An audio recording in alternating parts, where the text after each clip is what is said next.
नमस्कार, सेहत से जुड़े हमारे खास कार्यक्रम हेल्थ गुरु में आप सभी दर्शकों का बहुत स्वागत है और मैं हूं आपके साथ शुभांगी ठाकुर। आज के हमारे एपिसोड में हम बात करेंगे सीओपीडी की। सीओपीडी है क्या, इस बीमारी का ये बीमारी विकसित कैसे हुई, इस पर विस्तार से हम बातचीत करेंगे। लेकिन इसके बारे में जानना आपके लिए बहुत ज़रूरी है क्योंकि ये फेफड़ों से जुड़ी हुई बीमारी है जिससे सांस लेने में दिक्कत होती है और यही वजह है कि इसके लिए जागरूकता के लिए हर साल यानी कि आज के दिन 19 नवंबर को वर्ल्ड सीओपीडी डे मनाया जाता है। इस विषय पर ज़्यादा जानकारी और चर्चा करने के लिए इस वक्त हमारे साथ स्टूडियो में मौजूद है Shri Venkatesh super speciality hospital से चेस्ट फिजिशियन डॉक्टर वर्षा विश्वनाथ। डॉक्टर वर्षा, पहले तो बहुत स्वागत आपका IBC 24 में। डॉक्टर वर्षा, सीओपीडी एक्चुअल में होता क्या और इस बीमारी का विकास कैसे हुआ, जरा बताइए। COPD as a full form देखेंगे तो क्रॉनिक ऑब्स्ट्रक्टिव पल्मोनरी डिजीज़, मतलब ये क्रॉनिक डिजीज़ है जो ग्रेजुअली धीरे धीरे करके डेवलप होती है, जिसमें कि सांस की जो नलियाँ होती है उसमें सकरापन आना, नैरो हो जाते हैं, ज़्यादा बलगम बनने की वजह से सांस लेने में तकलीफ होती है, तो ये खांसी जैसे या सांस फूलने जैसे प्रेजेंट करता है। डॉक्टर वर्षा, लेकिन इस बीमारी के बारे में जागरूकता बहुत ज़्यादा ज़रूरी है क्योंकि इसको लोग ज़्यादा जानते नहीं और यही वजह है कि आज के दिन इसको सेलिब्रेट किया जाता है और लोगों के लिए जागरूकता फैलाई जाती है। इसका उद्देश्य क्या होता है, ज़रा बताइए। सीओपीडी का अवेयरनेस क्यों ज़रूरी है। अभी इस साल का जो थीम है वो भी shortness of breath think COPD, मतलब यदि सांस फूलता है तो आप पहले सीओपीडी के बारे में सोचें, क्योंकि स्मोकिंग बहुत ही कॉमन है और स्मोकिंग करने वाले लोगों में खांसी भी बहुत ही कॉमन होता है, तो इस बीमारी को लोग सामान्य खांसी समझ के नज़रअंदाज कर देते हैं। तो और ये बीमारी ऐसी है जिसको शायद हम जल्दी पकड़ लें तो बढ़ने से रोक सकते हैं। डॉक्टर वर्षा, लेकिन सीओपीडी की अगर हम बात करें तो पहले हम इस बीमारी को बहुत कम सुनते थे, लेकिन आज का जो वर्तमान की स्थिति अगर हम देखें तो बहुत सारे लोग इसके पेशेंट हैं, बहुत सारे लोग इससे जूझ रहे हैं। इसका मुख्य कारण आप क्या समझती हैं? एज ए बीमारी के नाम पे अब ज़्यादा इसको हाईलाइट नहीं किया गया है, लेकिन ये अभी भी 3rd या 4th most common cause of death होता है ऑल ओवर द वर्ल्ड, क्योंकि अवेयरनेस नहीं है इसके बारे में। एक बीमारी ये भी होती है जैसे डायबिटीज़ है या हाइपरटेंशन है, वैसे सीओपीडी भी एक बहुत ही प्रिवेंटेबल डिजीज़ है। तो इसके बारे में जितना लोग जानेंगे या इसके लक्षण को समझेंगे तभी हम इसकी रोकथाम कर पाएंगे। बिल्कुल डॉक्टर वर्षा, जैसे कि आपने शुरुआत में स्मोकिंग का जिक्र किया, तो क्या ये सच है कि जो स्मोकिंग करते हैं उन्हें ही खतरा ज़्यादा होता है या फिर नॉन स्मोकर्स जो होते हैं उन्हें भी इसका खतरा हो सकता है? हाँ, स्मोकर्स में डेफिनेटली, क्योंकि बहुत ही क्लियर कट एक कॉज है। उसके अलावा नॉन स्मोकर सीओपीडी भी एक अपकमिंग एंटिटी, क्योंकि अब स्मोकिंग के रिलेटेड अवेयरनेस कुछ बढ़ गई है, तो स्मोकिंग पैटर्न्स अब पहले से बेटर होते जा रहे हैं। लेकिन फीमेल स्मोकर्स भी बढ़ गए हैं। उसके अलावा भी जो एनवायरमेंटल पोल्यूशन है या घर में ही जो पार्टिकुलेट पोल्यूशन रहता है उसके वजह से, और गाँव रूरल एरियाज़ में बायोमास फ्यूल जो चूल्हा जलाना, उन सब के वजह से भी सीओपीडी होता है। तो smoker COPD, non smoker COPD दोनों ही इक्वली स्प्रेड हो गया है। मतलब हमें समझ सकते हैं कि बहुत सारे इसके कारण हैं और आगे हम जानेंगे भी। डॉक्टर वर्षा, लेकिन कहा जाता है कि किसी भी चीज़ का अगर सही समय में पता चल जाए और उसका इलाज हो जाए तो आप बड़ी से बड़ी बीमारियों से लड़ सकते हैं। ऐसे में अगर सीओपीडी की मैं बात करूँ तो कौन से वो सामान्य लक्षण हैं जिन्हें नज़रअंदाज बिल्कुल नहीं करना चाहिए शुरुआत में? लंबे समय से खांसी, बलगम आना, और बलगम में जैसे पीलापन या गाढ़ा बलगम आना, थोड़ा भी चलने फिरने में सांस फूलना, जिससे पहले आप एक फ्लाइट ऑफ स्टेयर्स चढ़ जाते थे, अब उतना नहीं चढ़ पा रहे हैं या धीरे धीरे चल पा रहे हैं, रात में अचानक से सांस फूल के उठ जाना, नींद प्रॉपर नहीं होना, वेट लॉस होना, ये सब चीज़ें भी सीओपीडी के ही लक्षण होते हैं। बिल्कुल, तो बहुत ज़रूरी इन लक्षणों को लोग समझें और आज का दिन इसलिए मनाया जाता है क्योंकि लोगों को इसके बारे में जागरूकता ज़्यादा से ज़्यादा रहे। डॉक्टर वर्षा, एक बात ये भी यहाँ पर अगर सीओपीडी की मैं बात करूँ तो कुछ चीज़ें हम देखते हैं कि जिनका ट्रीटमेंट संभव नहीं हो पाता है, लेकिन ट्रीटमेंट करना है, कैसे करना है, इसके पहले टेस्ट किए जाते हैं। सीओपीडी का निदान कैसे किया जाता है, कौन कौन से टेस्ट इसके लिए आप लोग करते हैं? सीओपीडी नॉर्मली हम डायग्नोस करते हैं तो आप किसी भी चेस्ट के डॉक्टर को सबसे पहले जब दिखाएंगे कि सांस की समस्या हो रही है तो सबसे इम्पॉर्टेंट टेस्ट जो होता है वो है स्पायरोमेट्री।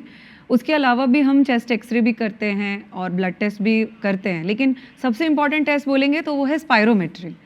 स्पायरोमेट्री के बारे में ज़रा बताइए, कैसे आप लोग इससे पता करते हैं कि मरीज़ को सीओपीडी है या फिर नहीं? जी, स्पायरोमेट्री एक टाइप से एक एयर फ्लो को सेंस करने का एक डिवाइस होता है, जिसमें कि जिस स्पीड से कोई पेशेंट जो मशीन में सांस को छोड़ रहा है और ले रहा है, उसका जो स्पीड है, उसका जो वॉल्यूम है, उसको कैलकुलेट करके कितने रास्ते में रुकावट है ये समझ में आ जाती है। डॉक्टर वर्षा, अब सबसे ज़रूरी क्वेश्चन मैं आपसे करने वाली हूँ, क्योंकि सीओपीडी का क्या पूरा ट्रीटमेंट पॉसिबल है या फिर इसे सिर्फ कंट्रोल में किया जा सकता है? सीओपीडी कंट्रोल में रखा जा सकता है, बट ये पूरा जड़ से ख़त्म नहीं हो पाता है। लेकिन अगर आप लोग इसका ट्रीटमेंट अगर शुरू करते हैं तो किस तरीके से ट्रीटमेंट मरीज को दिया जाता है?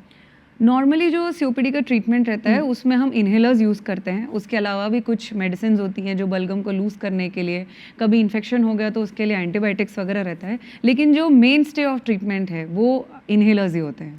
इनहेलर का जिक्र आपने किया तो मुझे याद आ रहा है, इससे एक मिथक है, मुझे लगता है कि आप एक्सपर्ट है तो आप ही जी। वो चीज़ को क्लियर कर सकती हैं कि इसकी आदत लग जाती है। क्या ये सच है? और आदत अगर लग जाती है तो उसके क्या कोई नुकसान होते हैं? आदत बोलना तो एक मिसनोमर है, मतलब इट्स अ मिथ कि एडिक्टिव होता है। एडिक्टिव नहीं है वो इन्हेलर्स एक ऐसा ट्रीटमेंट है जो मेडिसिन को एग्जैक्टली जहाँ पे उसको एक्ट करना है, जो लंग्स में, वहाँ तक पहुँचाता है एकदम मिनिमम डोज में जितना रिक्वायर्ड होता है। तो इससे बिल्कुल भी आदत नहीं लगती है और ये कई बार लाइफ सेविंग होता है। डॉक्टर वर्षा, एक बात ये भी है, क्योंकि सर्दियों में अक्सर देखा जाता है कि सीओपीडी के जो मरीज होते हैं उनकी प्रॉब्लम्स और ज़्यादा बढ़ जाती है। ऐसे में प्रिकॉशंस रखना और भी ज़्यादा ज़रूरी उनके लिए है। कौन कौन से प्रिकॉशंस आप सजेस्ट करेंगे? ठंडी की वजह से जो है एयर डेंसिटी बढ़ जाता है, प्लस वायरल इन्फेक्शंस काफ़ी बढ़ जाते हैं, तो उसके वजह से कई बार सीओपीडी एक्सर्बेशन बोलते हैं या बीमारी का ज़्यादा प्रभाव होना, वो काफ़ी फ्रिक्वेंटली देखा जाता है। तो ठंड से बचाव ज़रूरी है। ठंडी में बाहर ना जाएं या मास्क का यूज़ करें, और धूल धुएं से स्पेशली और प्रोटेक्शन चाहिए उस टाइम पे। बिल्कुल, बहुत ज़रूरी है, प्रिकॉशन ज़रूरी है। लेकिन सर्दियों की अगर मैं बात करूँ पूरे साल भर की, तो जो इसके मरीज़ होते हैं उन्हें खास तौर पर रोज़मर्रा की दिनचर्या में किन बातों का ध्यान रखना चाहिए विशेष तौर पर? जो भी ट्रिगर्स हैं, स्पेशली जैसे जो स्मोकर्स हैं, तो स्मोकर्स को तो स्मोकिंग क्विट करना चाहिए। उसकी अलग पूरी एक ट्रीटमेंट पद्धति होती है कि स्मोकिंग सेसेशन कैसे किया जाता है। उसके अलावा जो नॉन स्मोकर्स हैं, जिनको घर में धुएं से या अगरबत्ती के धुएं से, घर में तड़का लगाने के स्मेल से, स्ट्रॉन्ग परफ्यूम्स से, उन सब चीज़ों से बचाव करना चाहिए खुद का। घर में और भी ऐसी चीज़ें होती है जैसे फैब्रिक कंडीशनर्स वगैरह, जिसमें भी वीओसीज होते हैं, वोलेटाइल ऑर्गेनिक कंपाउंड्स, वो सब भी बहुत ही आजकल फीचर्स में आ रहे हैं कि वो भी कॉज करवाता है इंडोर पोल्यूशन। हाँ, इंडोर पॉल्यूशन की बात मैं आगे भी आपसे करने वाली थी। ऐसा माना जाता है कि ये मुख्य कारण है कहीं ना कहीं इसका, क्या मानती हैं आप इसे? हाँ, इंडोर पोल्यूशन अभी के डेट में, क्योंकि पहले के लेवल पे जैसे अब हम अर्बन एरियाज में रहते हैं तो वही हमारा एक कॉज है। और उसके अलावा जैसे अभी हम दिवाली के बाद भी देखते हैं कि एयर क्वालिटी इंडेक्स वगैरह बहुत ख़राब हो जाता है। तो घर में भी ऐसी चीज़ें होती है जैसे कि परफ्यूम्स हो गए, अगरबत्ती का धुआं, घर में जो किचन का स्मोक है, वो सब चीज़ें भी। डॉक्टर वर्षा, लेकिन एक बात ये भी, इनहेलर का जिक्र हमने पहले भी किया था, इसे लेकर जो मिथक था उसे आपने बहुत अच्छे से क्लियर किया, लेकिन कुछ लोग हम देखते हैं जो इनहेलर का इस्तेमाल सही तरीके से शायद नहीं करते हैं। ऐसे में ये बहुत अच्छा प्लेटफॉर्म है कि आप उन दर्शकों को ज़रा बताएं कि वो क्या गलती करते हैं इसके इस्तेमाल में। जी, इनहेलर्स देखा जाए तो 2-3 टाइप के होते हैं। बेसिकली जो आप लोग ने मूवीज़ वगैरह में जो देखते हैं नॉर्मली, वो होता है मीटर ड्रग इनहेलर। ये मैं अपने साथ में एक लाई हूँ। ये मीटर ड्रग इनहेलर होता है। इसमें जैसे इसका ढक्कन खोल के हम इसको ऐसे कंप्रेस करते हैं तो इसके अंदर एक सिलेंडर होता है, तो वो एक पफ ऑफ एयर रिलीज़ करता है। तो इसको हमको मुंह में लेके मुंह से सांस लेना होता है।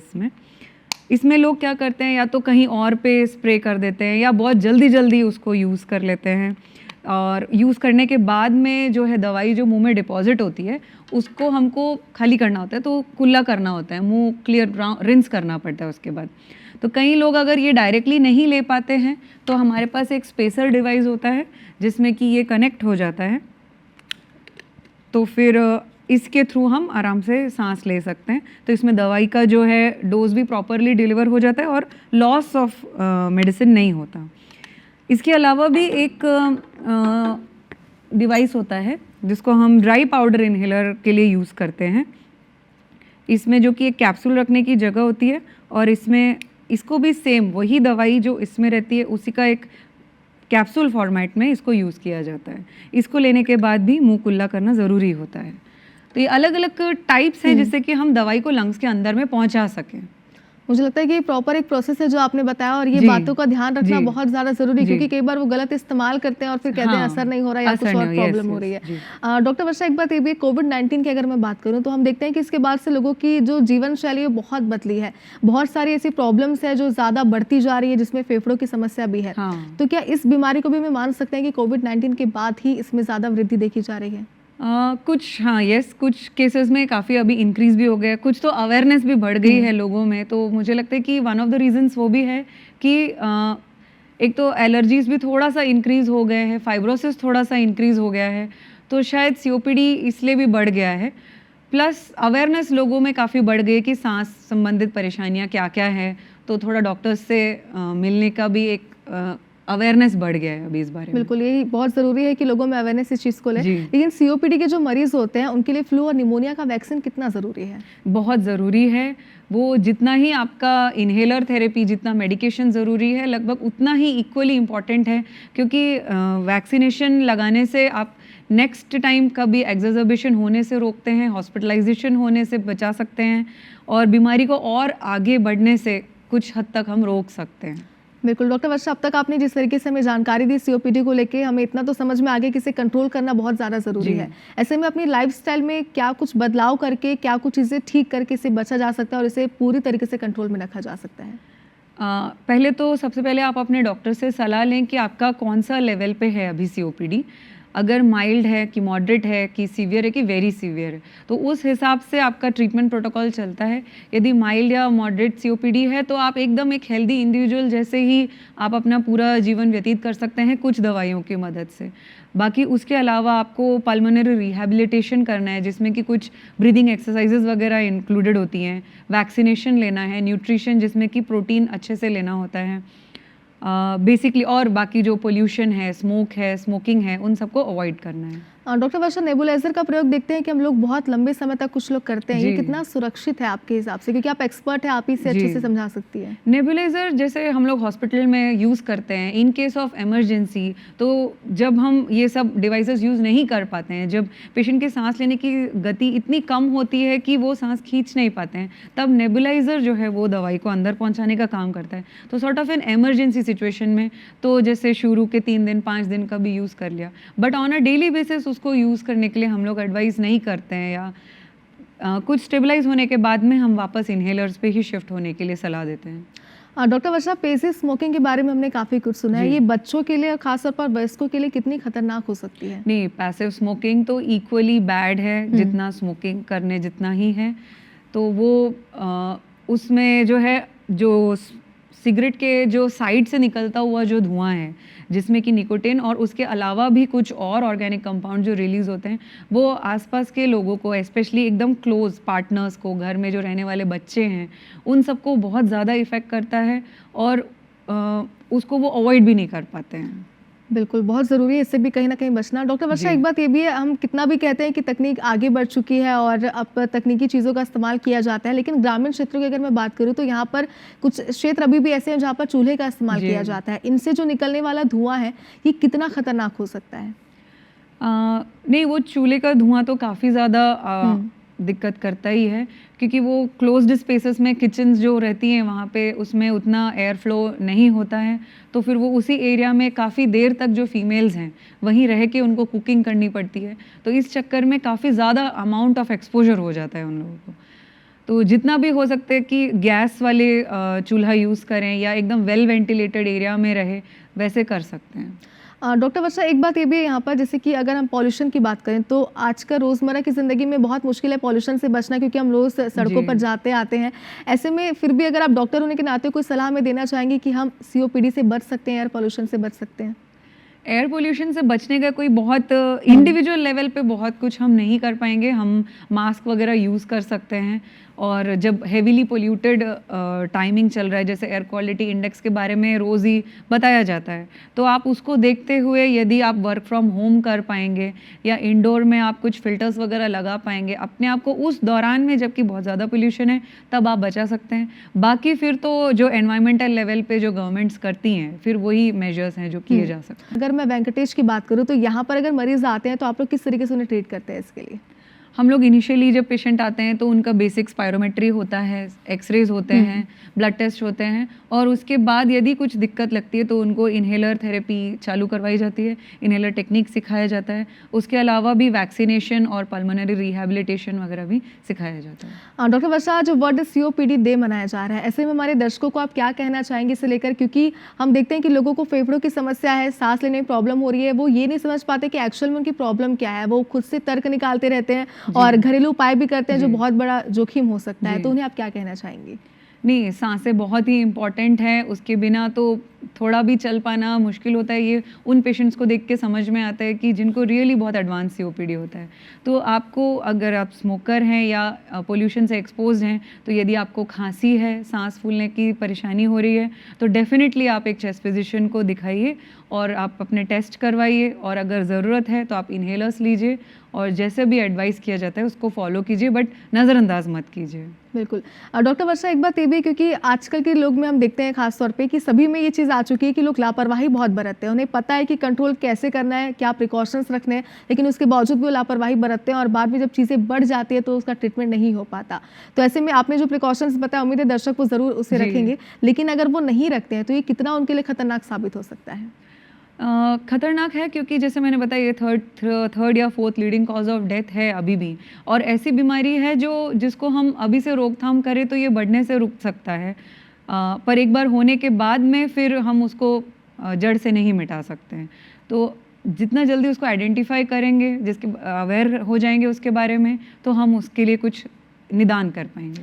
डॉक्टर वर्षा, अगर देखा जाए तो सांस की जो बीमारियां होती है, फेफड़ों से जुड़ी समस्या है, बहुत सारी ऐसी बीमारियां हैं, तो ऐसे में कुछ लक्षण जो आपने बताया वो भी बहुत कॉमन लक्षण थे।